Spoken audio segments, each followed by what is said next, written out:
What's the sound I hear behind my back? Sveiki visi! Pagaliau mes susitikom, pagaliau baigėsi vasara, iš vienos pusės labai džiaugiuosi, nes vėl turiu pilnavertišką galimybę bendrauti su jumis. Labai atsiprašau, kad vasarą skiriau dėmesį joms labai mažai. Nors vasarą jos visos įdegusios, gražios ir ar reikia taip jau stipriai kažkaip išskirtinai dažytis, tai geriau gal aš papasakosiu dabar, kad artėja ruduo, kaip mes galim save gražiai papuošti. Šiandien aš skirsiu makiažą tokiai metališkai temai, tai kaip matot pagal mano papuošimus, as always bandau visada prisiderinti prie bendro konteksto. Darysim tokį metalik makiažą, kurie dabar labai jau senai keliauja per YouTube'ą, per tiesiog kažkokius tutorialsus, kaip, pavyzdžiui, pasidaryti savo makiažą, kur labai daug blizgučių ir čia kažkoks pravedimas ir taip toliau. Tokių dar nedarėm, tai dar padarysim ir, aišku, panaudosim ryškias lūpas. Šiandien visą dieną vaikščiau su to lūpdažiu, bet prieš filmuojant video jį pavaliau, kad jums būtų įdomiau žiūrėti, kaipgi viskas keičiasi ir ką tas lūpdažis tokio gražaus duoda. Taigi, aš dar kartą labai džiaugiuosi, kad turim galimybę bendrauti, dar kartą visoms labas! Ir kimbam į darbas. Numeris 1, ką mes darysim su jumis, tai aišku, mes paruošim akis. Aš paimsiu tokią Art Deco bazę. Tokią. Taip. Jinai kūno spalvos. Aš imsiu ją su pirštu ir tiesiog paruošiu akis. Aš jau turiu ir bazę, ir kreminę pudrą, ir turiu byrę pudrą. Jūs turite paskirstyti taip bazę per voką, ypač judrį voką, kad jums nebūtų kažkokios tai košės. Svarbu, kad viskas būtų labai gerai paskirstyta ir toliau dirbam iškart, nieko nelaukiam. Ko man reikia, tai kadangi aš darysiu metalik, man net nelabai reikia kažkokių šešėlių, aš grinai nusprendžiau naudoti tik blizgučių šitame makiaže, o šešėliais aš tik koreguosiu savo akies formą, ok? Tai aš naudosiu Makeup Atelier tokią Pearl Powder PPU 36, jeigu kažkam patiks. Imu tokį fainą teptuką gelbėtoją iš Inglot. Jis skirtas grinai blizgučiams klijuoti ir, aišku, jų įžymiem pigmentam. Ir aš paimsiu šiek tiek tų blizgiukų. Jau čia nupurti tikrai nereikia, jei kažkas pakrys ant veido, tai nieko baisaus. Ir dedam per visą judrį voką. Jeigu jūs neturit tokio teptuko, ką jūs dar galit padaryti? Jūs galit paimti paprasčiausią teptuką, geriausiai sintetinį teptuką. Jį šiek tiek sušlapinti, jis neturi būti visiškai šlapias, bet turi būti šiek tiek drėgnas. Tai jūs paimsit teptuką, įmerksit į vandenuką ir paskui šiek tiek nuimsit vandenuką su kažkokia servetėlė. Kaip padariau aš. Na, bet man to daryti nereikia, nes aš turiu šitą teptuką. Žiūrėkit, ant veido iš tikrųjų pakrito labai nedaug. Imu toliau. Tapšnoju. Jūsų teptukas yra arba guminis kaip mano, arba jis yra šlapis, dėl to prie jo labai gerai limpa blizgučiai. Ir aišku, jeigu jūs dedat kažkokius matinius šešėlius, niekada nešlapinkit savo teptuką. Viskas eis dėmėm ir negražiai atrodys. Kodėl aš nusprendžiau padaryti būtent tokį makiažą? Nes šiandien gavau pakvietimą į naujos NYX parduotuvės atidarymą. Ir dress code'as yra express yourself. Tai express yourself, ne, tai kažkaip išreikšti save, kažkaip išreikšti skirtinai. Tai šitas makiažas, man atrodo, puikiai tiktų tokiai progai, jeigu jūs norit išsiskirti. Ir kas galvoja, kad oi, blizgučiai čia yra tik tai naujiesiams metams, o dabar yra ruduo ir iš vis reikia daryti rudą, oranžinį, kažkokį labai blankų tokį arba žemės spalvų makiažą, tai jūs labai klystat. Jeigu jau express yourself, tai jau ekspresinkitės maksimaliai. Aš šiek tiek patapšnosiu su tuščiu blenderiuku ir nuimsiu likusius blizgučius. Kadangi jis yra drėgnas, blizgučiai prie jo limpa. O toliau aš turiu kažkaip suformuoti akytę, nes dabar jinai tiesiog blizgai. Dabar aš paimsiu tušavimo teptuką, aš jį rodžiau 30 kartų, 217 iš MAC. Ir paimsiu naują paletę, jos dar jūs nematėt. Tai yra T05 iš Makeup Atelier paletė.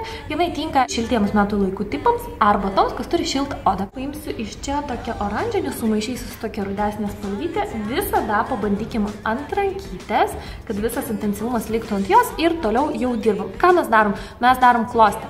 Mes darom savo įdubimą akies. Jeigu jūsų įdubusios akis jums pasisekė, jums jau to daryti nereikia. Ant tos vietos, kur pas jūs arba pakrytęs vokas, arba labai toks iššokęs kauliukas, ant tos vietos jūs ir dedat ir priveskit prie nosytės. Ypač tai aktualu tom, kas nešioja akinukas. Jeigu jūs norit padidinti akis ir pagilinti jas, būtinai darykite klostę iki pat nosytės. Švėlinu tas pačias spalvytes ir darau apačioj. Kam? Kad pagilinti akytę. Mes visada šiek tiek ištempiam, jeigu pas jūs tarp akies krašto išorinio ir veido kontūro telpa daugiau nei pusė akies. Sekantis mano žingsnis tai yra lineris. Kadangi kalba šiandien eina apie NYX, tai aš jį šiek tiek pareklamuosiu. Yra toks visai fainas, ilgai išliekantis NYX lineris, trečios spalvytės Jet Black. Okay. Man labai patiko su juo dirbti, nors aš nelabai dirbau su flomasteriais, žinot, kad labai mėgau Catrice linerį, bet šitas mane visai irgi nustebino maloniai.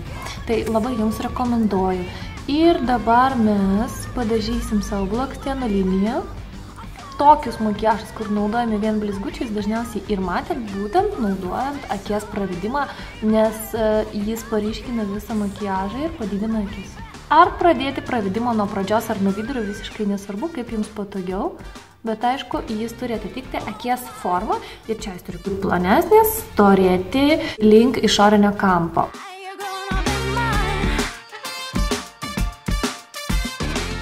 Nepamirškit, kad jūsų pravedimai turi būti vienodi. Klasikinio uodegytę mes darom išeinant iš apatinės blakstienų linijos. Jeigu jūs norit, kad ploniausia vieta būtų viršuj, kad būtų jūsų pravedimas smailus, siūlyčiau labai pradėti jį nuo viršaus, o ne nuo apačios.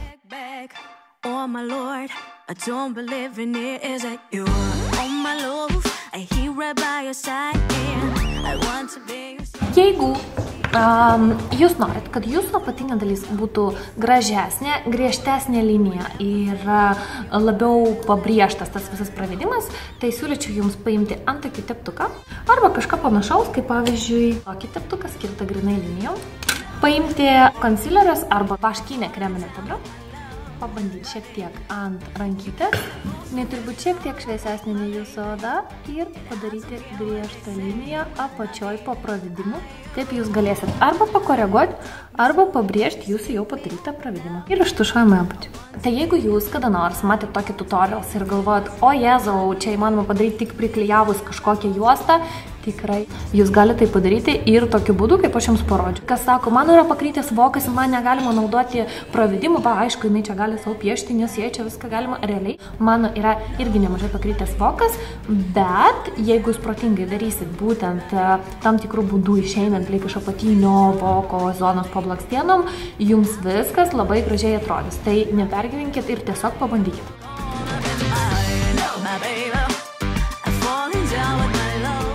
Ir aišku, kai jūs darot antrą, nepamirškit, kad vieną jūs jau turit, tai jūs labai turite atsižvelgti į pirmą, kad jie būtų vienodi.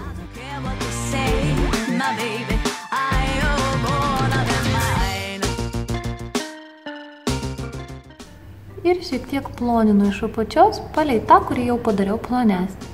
Svarbiausia čia nepridaryti purvo, dėl to turit gerai pažinti savo priemonę. Tai kas liečia NYX-ų, labai lengvai galit juos taip koreguoti. Jeigu jūs darydama makiažą pamatėte, kad vis tiek keli blizgučiai krenta jums ant veido, įvraša turi tokį bazę, jinai yra permatoma ir ją labai gerai naudoti būtent ant blizgučių, ant viršaus. Nebijokit jos tiesiog dėti ant savo vokų su aplikatorium. Šitos bazės visiškai nesimatys, bet jinai tiesiog galutinai ant viršaus užfiksuoja. Leidžiam išdžiūti. Aš noriu, kad ir apatinės blakstienos atrodytų šiek tiek tokios tamsesnės, ryškesnės. Mes galim paimti tą patį pravedimą ir tiesiog taškiukais tarp blakstučių patamsinti savo blakstienų tarpus. Šitų taškiukų tikrai nieks nepastebės, bet užtat makiažas atrodys ryškesnis ir apatinė dalis irgi bus ryškesnė ir didesnė. Kam jis dar yra labai gerai naudojamas, nepatikėsit, gleiviniai. Čia yra vienintelis flomasteris, kur išbandžiau gleiviniai ir tikrai normaliai laikė. Blakstienos mano juodai jau padažytos, tai kaip aš dar galiu kažką paįvairinti, tai dažyti ne juodai, o šiek tiek ant viršaus juodo tušo panaudoti violetinį tušą. Tai yra Kiko, itališka kosmetika. Jeigu kada nors būsit Italijoje arba tiesiog užsakinėsit iš užsienio ir galvosit, kas čia per Kiko ar verta. Žinokit, verta labai geri tušai, geri lūpdažiai, aš dar apie jo šiandien papasakosiu. Violetiniai kažkokie spalvoti mėlyni tušai dar neišėjo iš mados, dar neatėjo žiema, kai visai neturėsim kažkokių spalvų, ne?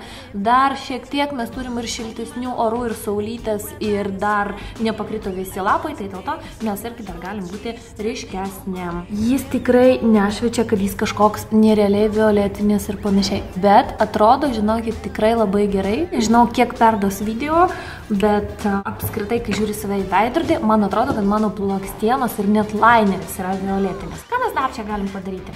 Aš panaudosiu savo tokį įdomų atradimą, nors aš žinau, kad, pavyzdžiui, tas pats miksas irgi turi kažką panašaus. Tai yra Kiko antakių flomastras, tai irgi yra iš itališkos kosmetikos Kiko.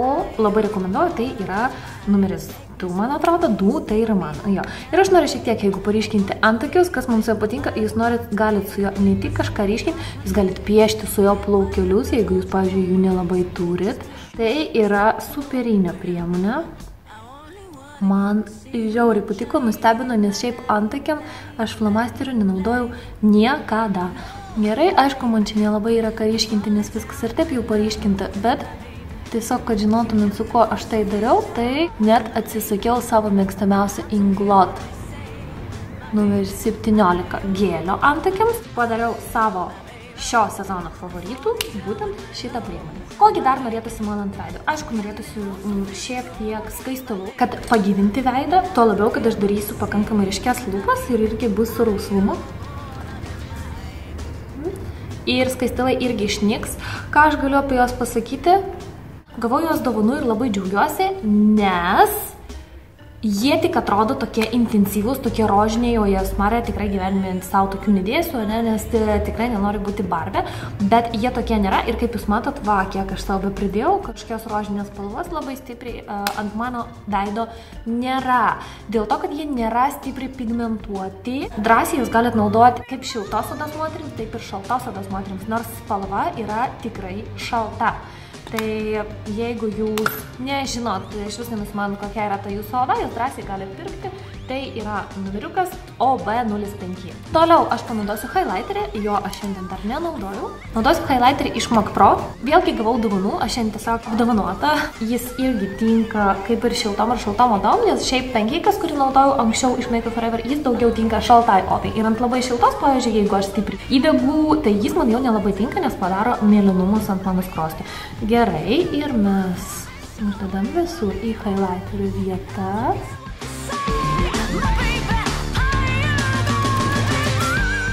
O toliau eina mūsų lūpdažis, čia vėl kalbėsiu apie Kiko kosmetiką, nes buvau labai ištikima naubai, nes tikrai negalėjau rasti Lietuvoje kažko geresnio ir kadangi vėl girsiuos, esu tik grįžus iš Italijos, važiuodama ten išgirdau iš vienos vizažistės pagyrimus apie Kiko kosmetiką ir sakė, būtinai užeikite tą parduotuvę.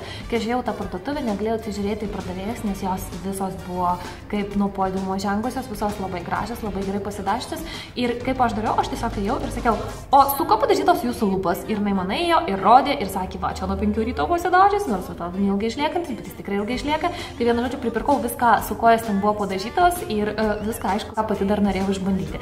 Tuo labiau, kad kainos yra tikrai juokingos ir kai pieštukų, kažkokių tušų, lūpdažių, tų antakių, flomasterių kainos yra 3,50, 2,50, 4,50 eurų, tai tikrai atrodo, kad gali visą parduotuvę išpirkti. Aš naudosiu Smart Pencil iš Kiko, tai yra matinis pieštukas, jis yra 711 numerio, jis bus toks jau tikrai rudeninis, marselas spalvos, gal labiau tokio dar ant manęs nematė. Aš siūlyčiau šiek tiek padidinti lūpytes ir kaip mes tai darom, mes turim pravesti liniją nuo aukščiausios vietos lūpų iki kampučio, šiek tiek keliant šitą vietą, nes trapecijos jums tikrai nepagražins. Trapecija ir taip mes juk turim natūraliai, ne?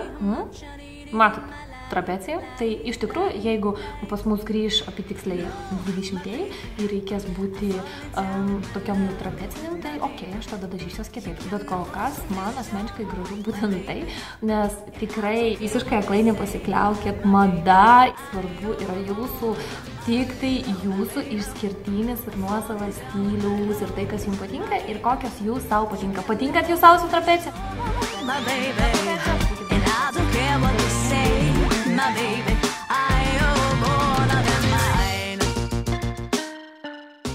Kol fainas tas pieštukas, jis yra matinis ir jeigu jį uždėti per visas lūpas, tai iš tikrųjų lūpdažis dar geriau laikys, arba iš vis galima lūpdažį naudoti, o naudoti tik tai pieštuką.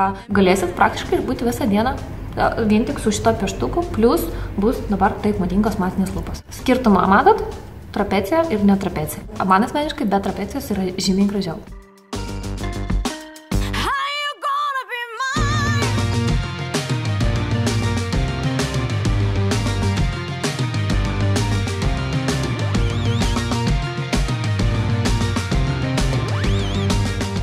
Aš panaudosiu vėlgi į lūpdažį.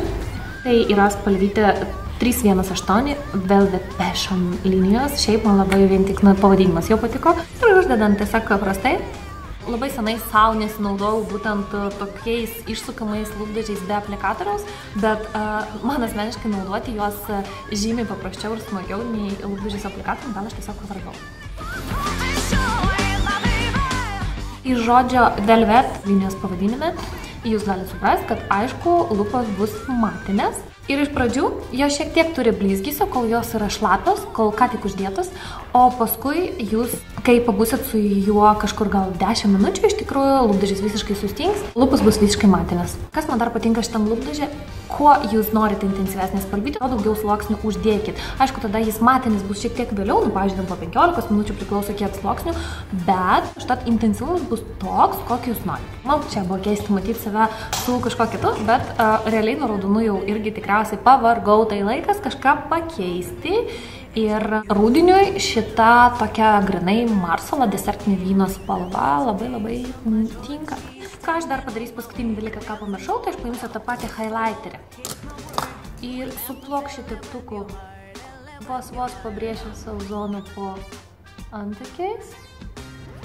Jeigu jūs norit padaryti jūsų zoną po antakiais ryškesnį, jūs vėlgi galite grįžti prie kažkokios paletės concealerio, sumaišyti kelias spalvytės, net su rožinė spalvytė ir pabrėžti juos jau drastiškiau. Štai ir viskas, apie ką aš norėjau šiandien jums papasakoti. Aš manau, kad tikrai su tokiu makiažu jūs galite save išreikšti, galite pasakyti tai, ką jūs norite. Ne kažkokių žodžių, o vien tik su savo tokia išskirtinė išvaizda. Ir atrodo viskas čia yra labai paprasta, bet tikrai atrodys išskirtinai ir neliksit nepastebėta. Dar kartą noriu pasidžiaugti, kad mes vėl kartu. Vėl kiekvieną pirmadienį stengsiuosi dėti jums po naują video. Ačiū jums už visus jūsų klausimus ir visus būtinai atsakysiu, jeigu dar neatsakiau. Atsiprašau visų, kas ilgai laukia atsakymo. Mano laiškeliai pasimeti, nes dažnai jeigu jūs rašot man asmeniškai, jie pasimeta ir eina į kažkokią ten nepažįstamų žmonių popkutę. Linkiu jums pasidžiaugti dar tą paskutinę saulytę, kurios mums liko, nes paskui visą žiemą aš tikrai verksiu, kad jos nėra ir skusias, kad kaip norėčiau, kad vėl prasidėtų vasara. Padarykim savo vasarą savo, amžiną savo širdyje ir atrodykit visada išskirtinės. Apkabinu, bučioju ir iki kito karto. Ate! Are you gonna be mine?